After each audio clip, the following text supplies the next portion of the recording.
If an asteroid like Apotheus hits Earth, we will be destroyed. Massive earthquakes will strike, and tsunamis will flood everything. Apotheus is a billion-year-old celestial body that has been in the solar system since its inception. So you might be thinking, well, how likely is it that this giant space stone will collide with our planet in 2029? Well, let's find out, shall we? Apotheus is a big, bad asteroid discovered in 2004 by the Kitt Peak National Observatory in Arizona. Since then, it has proudly held the title of one of the most dangerous asteroids ever located. It's around 1,100 feet wide, which is a bit bigger than the Empire State Building and the Eiffel Tower. Because of how scary it is, it was named Apotheus, like the Egyptian immortal creature that was considered to bring eternal darkness and destruction to Earth. Oh boy. In 2021, researchers had a once-in-a-lifetime opportunity to study this floating rock when it passed near our planet, and we'll come back to that in a minute. Now, some scientists say that there is a small chance of Apotheus hitting the Earth on Friday, April 13, 2029. The Yarkovsky effect is to blame for this, since it can slightly nudge this space rock towards Earth. This effect originates from the uneven emission of thermal photons from a rotating celestial object, resulting in a fascinating force exerted upon it in space. These emitted photons possess momentum and play a pivotal role in shaping the dynamics of the body. The asteroid has two sides, light and dark, just like the Moon. The light side faces the Sun and is warmer than the dark side. But the thing also turns, so the sides constantly change direction and temperature. This change could be detrimental because it slightly pushes Apotheus toward Earth. Unfortunately, nobody knows how the Yarkovsky effect will influence the asteroid's path. On the other hand, on the asteroid's last flyby of Earth in 2021, astronomers used radar to take accurate measurements of its trajectory and confidently concluded Apotheus will safely miss Earth in 2029 by about 20,000 miles and won't bother us again for at least 100 years. Now, generally speaking, every 8,000 years, our planet is hit by a falling star that has similar dimensions to those of Apotheus.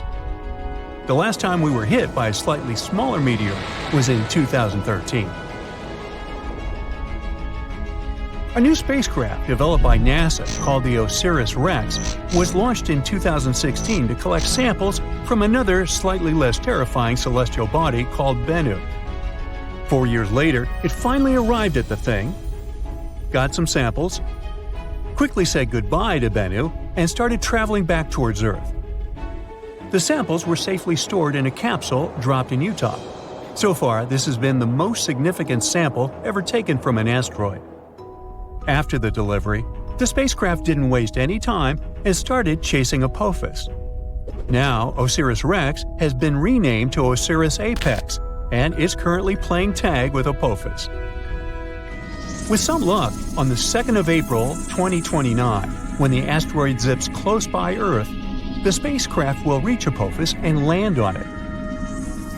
It will stay on Apotheus for 18 months, collecting valuable information and taking thousands of pictures. The asteroid will be monitored with the help of powerful telescopes. At some point, Apotheus will get too close to the Sun, and then all the monitoring work will be on Osiris's Apex back. If you live in Europe, West Asia, or Africa, you're one of those lucky people who will have a once-in-a-lifetime opportunity to see Apotheus with the unaided eye. It'll be visible in the sky in these regions in 2029, and those who have telescopes will be able to spot it once again in 2036. Osiris Apex will experience some problems because the asteroid has a thick crust, and the spacecraft won't be able to collect data as easily as it did with Bennu. Osiris Apex has a unique thruster that will blow all the dust from Apotheus while landing. This will be a perfect chance to analyze the surface of the asteroid to see what it's made of. The craft will spend 1.5 years mapping the asteroid, trying to detect changes in its shape. All this research will show how the celestial body is likely to move so we can better design plans to protect Earth from such things. In 2025, NASA is also going to launch the mission Apotheus Pathfinder, and it will be the first spaceship to ever touch this asteroid. It will land approximately a year after its launch. Also, NASA has proposed sending a swarm of tiny craft into space to help humanity develop effective protective tactics against asteroid strikes. We know that Apotheus originated in the primary asteroid belt between Mars and Jupiter. In the past million years, this celestial body has changed its path because of the considerable influence of Jupiter's gravitation. Now it seems like it favors the Sun more, meaning this asteroid will come very close to Earth. That's why it's classified as a near-Earth celestial body. A lot of tests and research have been done to find a way to deal with asteroids. Some solutions include drilling and detonating the space body from inside, or testing new technologies, like attaching rockets to it and trying to steer it away from Earth. We can also hit it with something moving at high speeds to make it change its course. Apotheus is an S-type asteroid made of rocks and minerals like iron and nickel, and is shaped like a peanut. It can tell us a lot about the past and possibly the future. Sampling this space object could reveal how life on Earth began and how plants appeared. There are many theories that suggest that water arrived on our planet on an asteroid or a comet. Asteroids are like priceless time capsules. Unlike rocks on Earth, which have undergone thousands of changes, like erosion, most celestial bodies are still intact and much easier to study. When meteors fall on Earth, they get covered in debris that's impossible to clean. That's why studying Apotheus while it's still in space is so important. Also, some asteroids are made of precious metals like platinum. Right now, we have a high demand for metals that we use in production, and mining metals on Earth is quite tricky. Just one large meteor might have iron, nickel, gold, and platinum that could last us millions of years. If Apotheus has this amount of metals, well, we'd want to break it down and bring it back to Earth. One space rock could be worth quadrillions of dollars, making space mining highly profitable. And still, it would cost us more to get it back to Earth than to dig up these materials here. As technology progresses and new kinds of rockets are developed, this might become possible at some point. So, even though we're safe for the next 100 years from Apotheus, you probably still want to see what would happen if something like it did impact. Come on, sure you do. Well, first let me tell you, you'll hear the sound of the collision and know what's happened even if you're miles away. You should leave your house or apartment immediately. Shortly after the impact, massive earthquakes will strike, and many tall buildings will fall. So, staying away from cities might be your best option if you have a choice. But don't escape by car. There will be massive traffic jams, and everyone will panic. Going on foot or by bike is your best option in this scenario. A prime way of transportation will be traveling by plane, so if you've always wanted to get that pilot license, now you've got a good excuse. If you have time, take along extra snacks and water, and an extra pair of socks.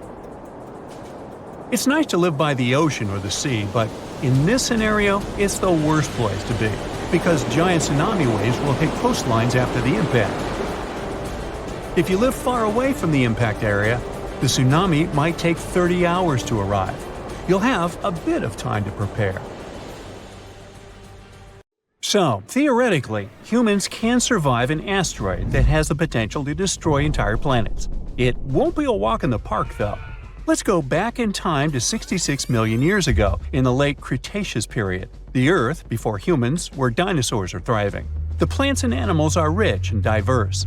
You'd see a T-Rex chasing a Triceratops, or the massive Alamosaurus, one of the biggest animals to ever roam the planet, towering over the landscape. In Texas, they remember the Alamosaurus. And watch out for the Ankylosaurus, a living tank swinging its tail like a wrecking ball at any threat. As you're about to enjoy a quiet evening under the stars, a bright new light appears in the sky of the northern hemisphere. Now, a new star in the sky doesn't really stand out at first, it's just twinkling like the rest. But give it a few hours and you'll notice it's getting brighter. Check again the next night, and boom, it's the brightest thing in the sky, outshining planets and even the moon. And finally, it horrifyingly outshines the sun. The star was the Chicxulub asteroid, which left a gigantic crater now called Chicxulub Crater in Mexico's Yucatan Peninsula. The asteroid enters the Earth's atmosphere at a blistering 12.5 miles per second. It blasts through 60 miles of the atmosphere in about 3 seconds. It falls so fast that even the air can't get out of its way. The air gets squashed and heats up to thousands of degrees in a blink. Before the asteroid even touches the ground, this super-hot air has already vaporized much of the sea where it's about to strike, near the Yucatan Peninsula. Then, in a flash, the asteroid smashes into the Earth, screaming over Central America with a loud boom that echoes everywhere. It doesn't just smash the ground, it makes the soil and rock flow like liquid. The asteroid digs a hole so wide and deep that it nearly touches Earth's inner layers and throws up dirt more than 20 miles high. At that exact moment of impact, the asteroid also turns its massive speed and weight into heat in a split second. It puts so much energy into the Earth that it makes molecules move faster than the surface of the Sun. This massive energy created a giant ball of plasma, superhot charged gas that includes bits of vaporized rock. This all shot out at incredible speeds. The shockwave from the impact and the heat turned the Earth around the crash site into gas instantly. This set off earthquakes all around the world. And it's not just the rocks flying around that you need to worry about. As they plummet through the sky, they rub against the air, heating up so much that they set fires all around the world. The heat they give off could be compared to an oven cranked up to its highest setting. This fiery shower causes most of the world's trees to burn down. The entire world is now on fire. Soon it changes everything.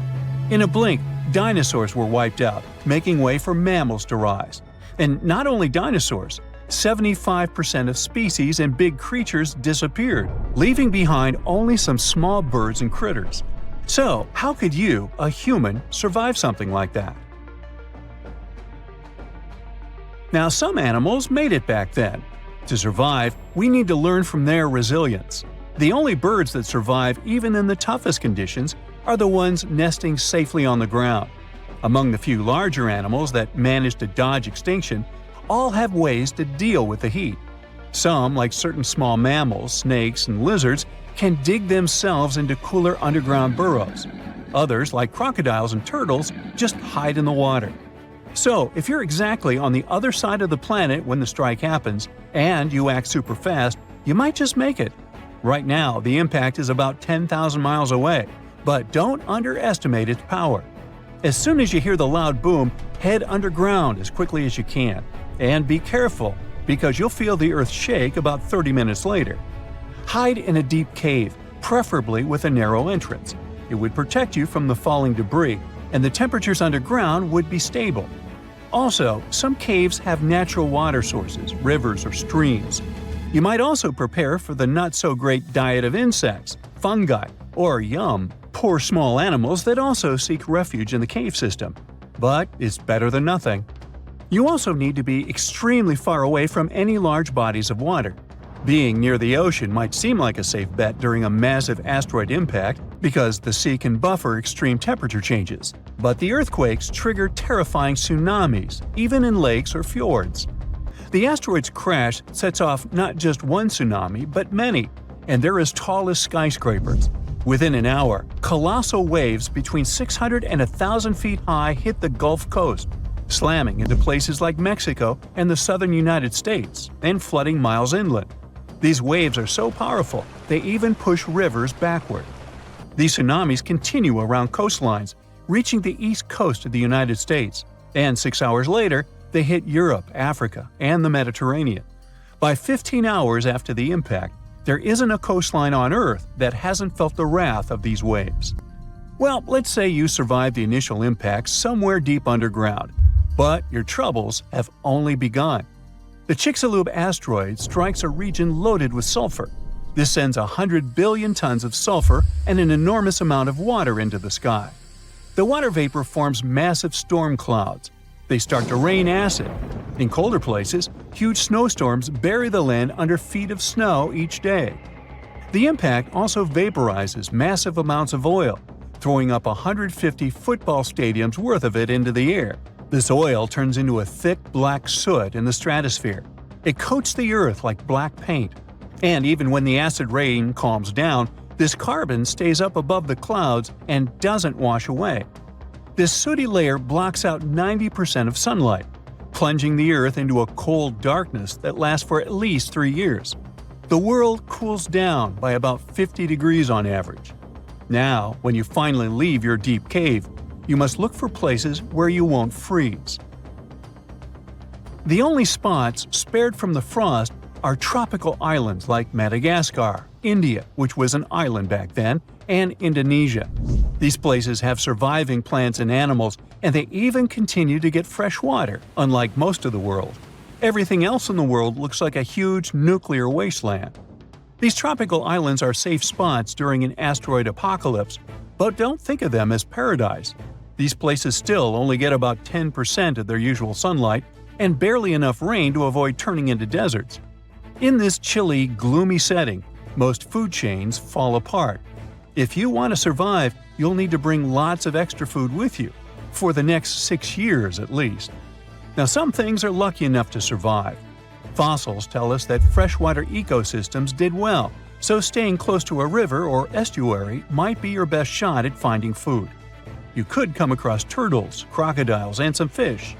Animals like clams, snails, and small crustaceans that live in the sediment also manage to hang on.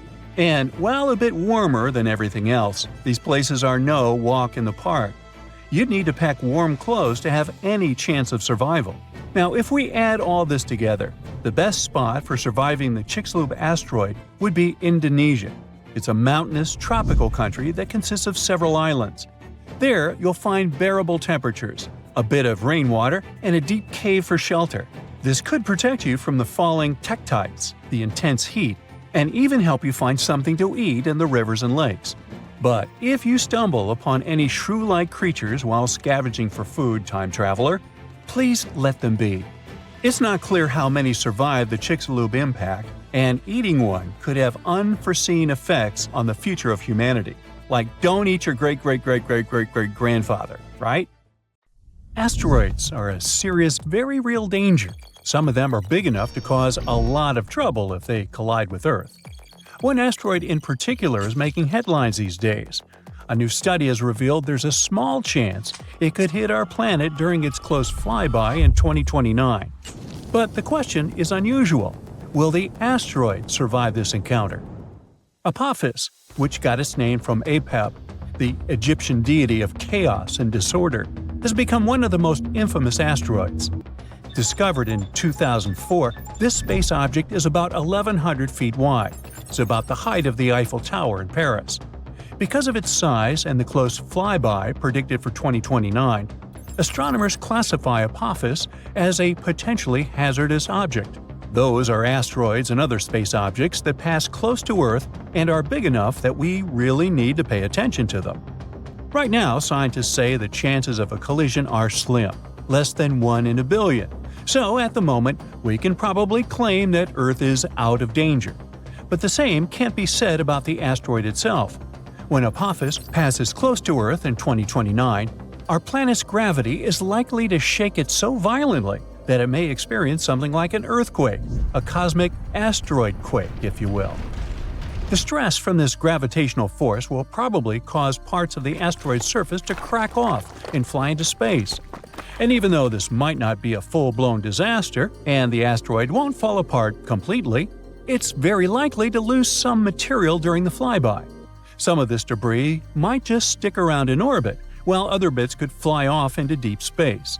Over time, this catastrophe could affect Apotheus's rotation, causing it to spin differently or tilt in a way it hasn't before. And this is a phenomenon scientists are really interested in, because it could teach us a lot about how asteroids react when powerful gravity is pulling on them. Now let's get back to Earth. Well, we haven't left. Anyway, even though the asteroid isn't big enough to wipe out the planet like the asteroid that destroyed the dinosaurs, it's large enough to cause serious damage to a large city if it ever collided with Earth. It could mess with the climate all over the planet, too. At the moment, it looks like the space rock will sail past Earth at a distance of around 20,000 miles. It's still worryingly close, but far enough to avoid a collision. To put it in perspective, that's less than a tenth of the distance between Earth and the Moon. So while Apotheus likely won't hit us, this flyby could still cause problems for some of the satellites orbiting Earth. They will be much closer to Apotheus than we are. The key point is that we can't rule out a risk of a collision in a few more years. As Apotheus gets closer, astronomers will keep a very close eye on its trajectory to make sure it doesn't veer off course due to the influence of Earth's gravity. In fact, this gravitational pull could actually cause some serious changes to the asteroid itself. Now, even though Apotheus is not likely to cause a global disaster if it were to hit Earth, the consequences would still be pretty severe.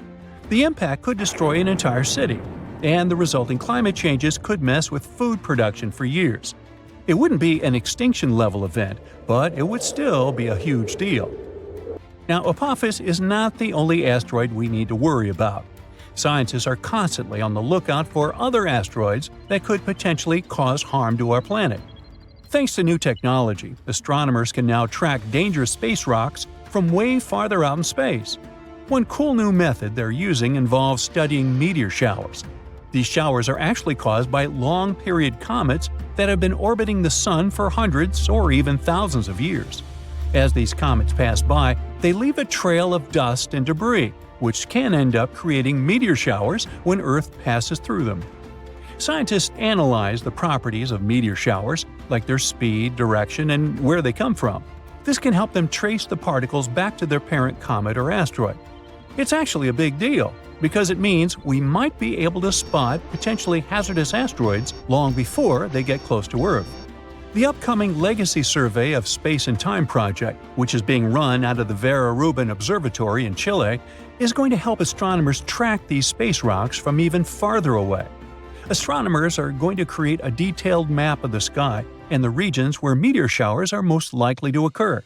It'll help them predict which asteroids might become a problem for Earth in the future, giving us plenty of time to prepare or come up with a plan. But even now, there are many space rocks that can potentially cause a lot of trouble to our planet. Let's look at some of them. Here's the asteroid Bennu. Astronomers discovered it in 1999. This carbon-rich rock is about 1,600 feet across. It's the height of the Shanghai World Financial Center. Didn't you know that? At the moment, this asteroid is the greatest threat to Earth that we're aware of. But don't panic yet. The collision won't happen for a long time. In fact, scientists calculate a 0.037% chance, which is about 1 in 2,700, of Bennu striking Earth on September 24, 2182. I won't be around then. If Bennu does hit our planet, the impact would release so much energy that it would be enough to cause massive destruction in a large region. But luckily, it wouldn't wipe out the entire planet. Still, if Bennu hit a city, the consequences could be catastrophic. NASA's Osiris Rex spacecraft has recently visited Bennu and returned with samples, so scientists are learning more about this asteroid all the time. The next asteroid is another one to keep an eye on.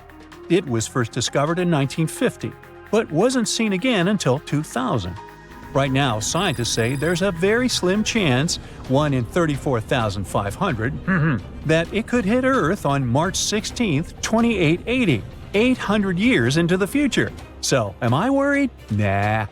If it did strike, it would release so much energy it could lead to a global catastrophe, potentially wiping out humanity. Or not.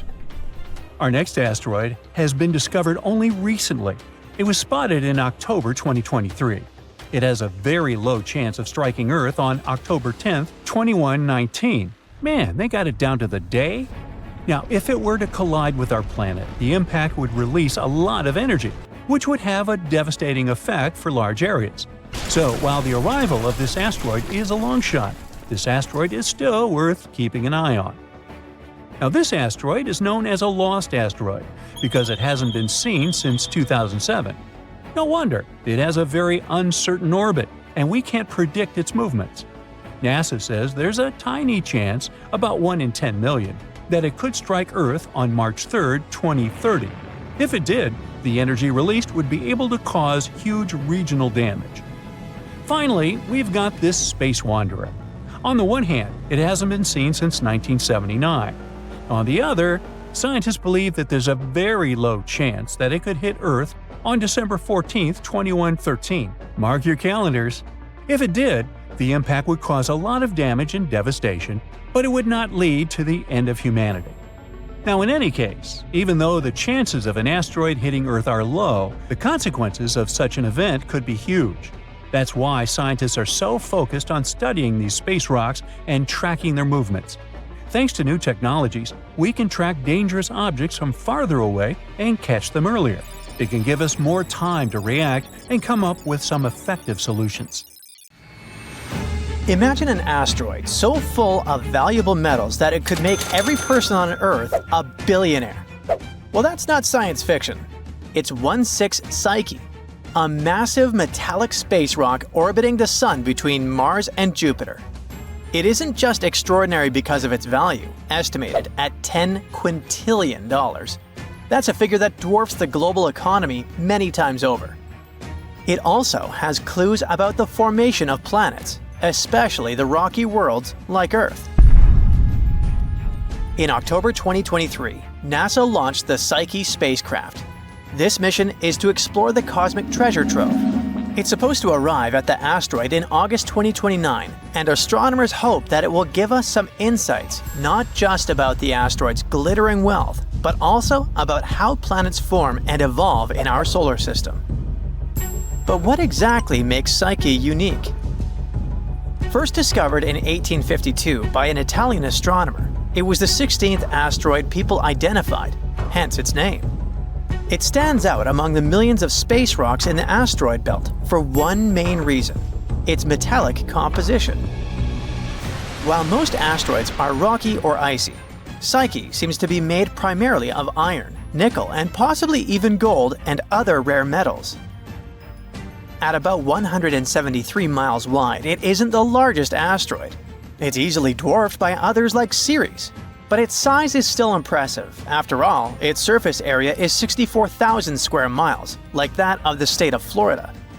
Astronomers think that between 30 and 60% of the asteroid's surface might consist of precious metals. They also think that this space rock might be the exposed core of a planetesimal. A planetesimal is basically a protoplanet, a large space body in orbit around a star, developing into a planet. And this planetesimal could have grown into a full-fledged planet if it hadn't been destroyed in some catastrophic collision billions of years ago. If this theory is correct, Psyche can give us a unique glimpse into what lies deep within terrestrial planets like Earth, where planetary cores are hidden thousands of miles beneath thick crusts and mantles. Now, remember that spacecraft that went to explore the asteroid? After embarking on its ambitious mission, the Psyche probe will travel a mind-boggling 2.2 billion miles to reach its goal. This journey will take nearly 6 years. On its way to the asteroid, the spacecraft will pass by Mars in May 2026 and use the red planet's gravity to slingshot itself deeper into space. This maneuver is called a gravity assist, and it will boost the velocity of the probe and refine its trajectory toward the asteroid. By the time it reaches its goal in August 2029, the spacecraft will be set to orbit the asteroid for at least 26 months. During this time, it will analyze its surface, figure out its composition, and attempt to unravel its history. The probe is equipped with some pretty cool tools. One of them is called a multispectral imager. This instrument will snap high-resolution images of the asteroid's surface. It's supposed to help astronomers to study its texture and composition. Then, the probe has a gamma-ray and neutron spectrometer. This instrument will measure the asteroid's chemical elements, including its metal content. A magnetometer will detect a magnetic field, if any, which could confirm Psyche's origin as a planetary core. And finally, an X-band radio system will help determine the asteroid's gravity field, which can offer insights into the asteroid's internal structure. NASA isn't sending the spacecraft to assess the value of the space rock as a mining target. Well, at least not yet. The main goal of the mission is science. Researchers hope to answer fundamental questions about how planets form and evolve. And this asteroid could help us understand what happens when molten material solidifies into a core. Another question we need to answer to is, why did it fail to become a planet? And understanding the history of the asteroid might shed light on why some celestial bodies grow into planets while others don't. While NASA's mission is purely exploratory, it has also sparked interest from the point of view of asteroid mining. With its estimated worth of $10 quintillion, Psyche could theoretically supply enough raw materials to revolutionize industries on Earth. Mining it is likely to be decades away, if it ever happens altogether, but the idea still sounds amazing. At the same time, if the asteroid's metals were somehow brought to Earth, their abundance could cause the value of precious metals like gold to plummet, and it would wreak havoc on global markets.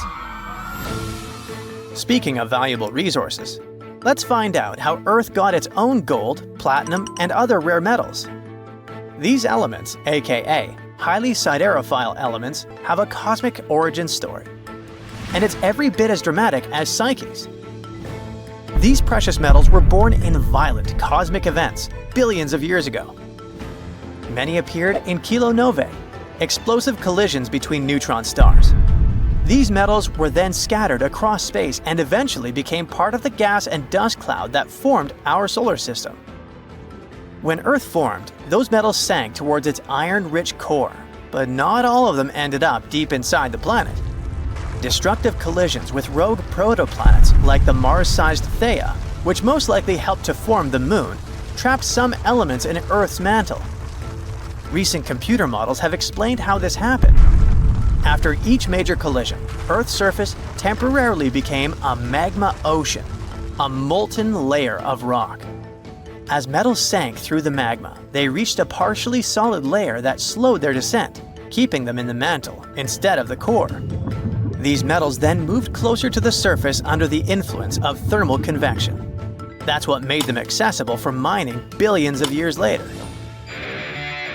While Psyche's metals are all over the news, space has more to offer than just gold and iron. Scientists have discovered, or rather theorized, the existence of different gemstones scattered across the cosmos, like diamonds. The thing is, diamonds are made of pure carbon, and this element is abundant in the universe. On Earth, diamonds form deep in the mantle under high pressure and temperature. In space, conditions for diamond formation can occur in surprising places. For example, nanodiamonds, which are really tiny diamonds, have been found in meteorites. Sometimes they contain gases that give us clues about the early solar system. Scientists believe that it might rain diamonds on our ice giants, Neptune and Uranus. There, high pressures compress carbon into crystalline form. Researchers have also predicted that exoplanets in other solar systems could have gemstones like rubies and sapphires, depending on their size and proximity to their stars. Even Earth's moon had its own share of cosmic minerals. Scientists have found some traces of cubic zirconia in lunar rocks. So space might hold even more treasures than we've imagined. But let's get back to the Psyche mission. It might not only reveal the whole potential of space resources, but also underline the issues we could face while dealing with them. For example, mining an asteroid would require the usage of autonomous robots, machines capable of operating in harsh space environments. Plus, we would need efficient transport systems to bring materials back to Earth or process them in orbit. We would need to make sure that mining activities wouldn't damage ecosystems or space environments.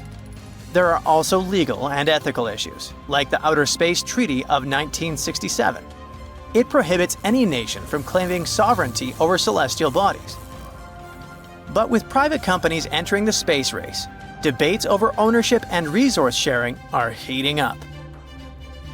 And finally, Bringing such amounts of metals to Earth could destabilize global markets. So, experts suggest that space resources might be better used in space for building habitats, satellites, and spacecraft. But no matter whether we ever mine 16 Psyche or not, its exploration will teach us more about the early solar system and the processes that shaped our planet. As of December 1st, 2024, the probe is heading for the asteroid, following the orbit around the Sun. Its journey promises not only to deepen our knowledge of the universe, but also to redefine what's possible for humanity as we reach for the stars. Experts explain Africa is splitting in two, and it will look like this.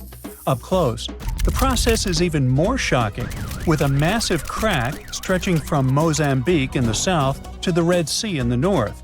This gap keeps growing every year, tearing apart the land and destroying homes.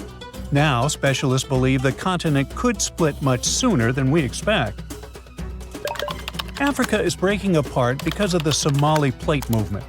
Think of it like a dramatic breakup happening with tectonic plates. On the east side, there's the Somali Plate. On the west, we have the Nubian Plate.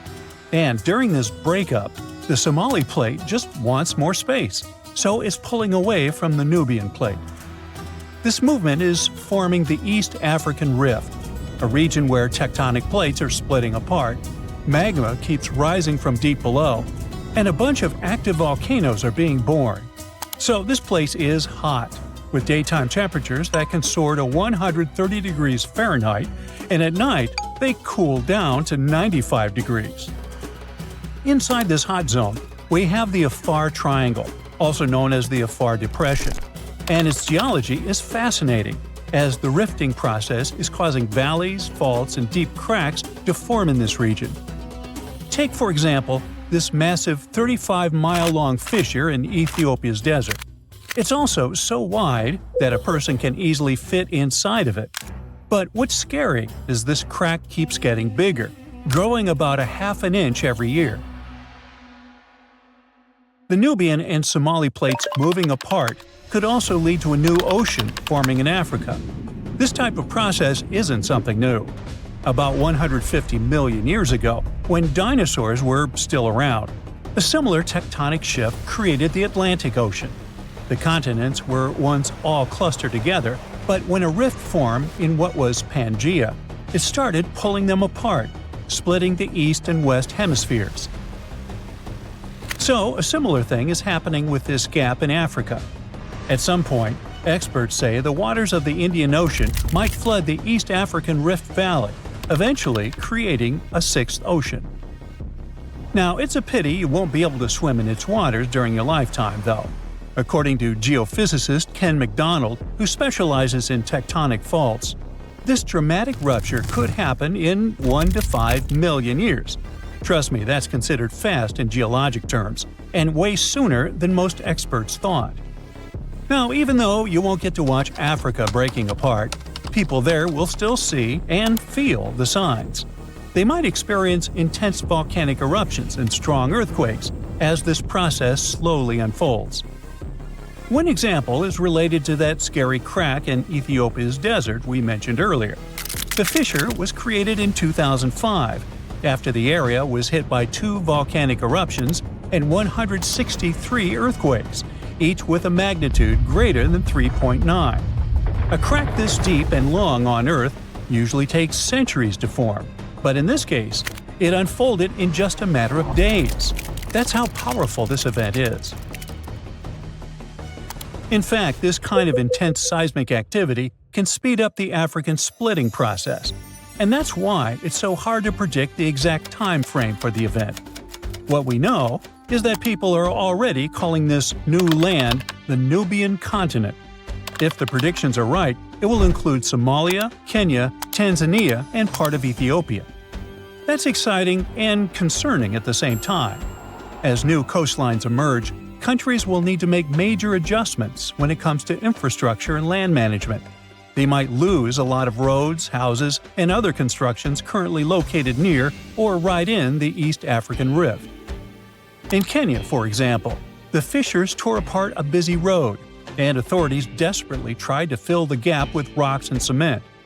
In another case, an old woman was sitting and eating with her family when her house suddenly split down the middle. Recently, earthquakes that happened near Ethiopia's Afar region demolished 37 schools and forced about 5,000 students to leave their classrooms. Unfortunately, stories like this could become more common over the next few years.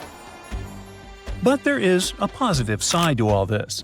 Countries located in the middle of Africa, like Zambia and Uganda, could gain coastlines, and that might be great for them. Having a coast means they would get access to new trade routes, opening fresh economic opportunities. Plus, think about the tourism boom. With all those newly formed paradisical beaches, these countries could become the next big gateway spot for travelers. The local ecosystem in this newly created ocean will change as well, and new marine species may emerge. So let's look. This is the path where the rift is most advanced right now. I mean, we expect this is where Africa will eventually get separated. But things could get a little more complicated.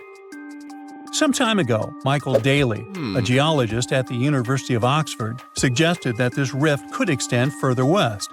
And some new evidence backs up his theory, pointing out that the crack could extend south through Botswana's heartland into South Africa and west through Namibia, all the way to the Atlantic Ocean. If these fractures widened into deep cracks, the ocean might come in and fill the gaps. Experts say Africa could split so much that it becomes an archipelago. But then again, we won't see that happening. It will take tens of millions of years for this to play out. We already know that Africa is at risk of breaking into a bunch of huge islands or small continents. The news isn't great for Madagascar either, as the world's fourth largest island could end up being split in half. But can the opposite process happen? I mean, can new land appear as the Nubian and Somali plates move apart? Well, as these tectonic plates get away from each other, the magma from the Earth's mantle might rise to the surface, and when it cools, it solidifies into new land. That's how other places in the world emerged, like Iceland and the Azores. So, yeah, the same process could happen in the East African Rift, and over the long term, it is possible that the rift could create new islands. For now, all we can say is that the geology of the Afar Depression is unique. It is the most active rift system on our planet. And when I say rift system, I mean a zone where tectonic plates are pulling apart. This region brings together all kinds of events, from faults in the Earth's crust to volcanic zones to the potential formation of a sixth ocean. For experts, it's like studying the evolution of rifts up close. And since it is such an active volcanic area, it also has enormous potential for tapping into geothermal energy, that is, using heat from inside the Earth to generate electricity. 2 geothermal power plants are already producing energy in Ethiopia, one in the Ethiopian Rift Valley and the other in the Afar. Now, geologists are exploring new potential spots. When we look at that deep crack in the ground, we know it's caused by tectonic plate movement. There's no mystery there. But what we still don't fully understand is why the cracks happen exactly where they do. For example, a crack that opened up in Botswana appeared after a magnitude 6.5 earthquake back in 2017. But the epicenter wasn't in the rift zone, where the plates are moving like we would expect. Instead, it was farther south. Since it's unusual for a rift to happen without volcanic activity, this fact really challenges our traditional ideas of how continents divide. Figuring out why these cracks appear in specific spots is still a missing piece of the puzzle for experts trying to explain how Africa is splitting. Hopefully, we get some answers before the continent turns into a massive archipelago.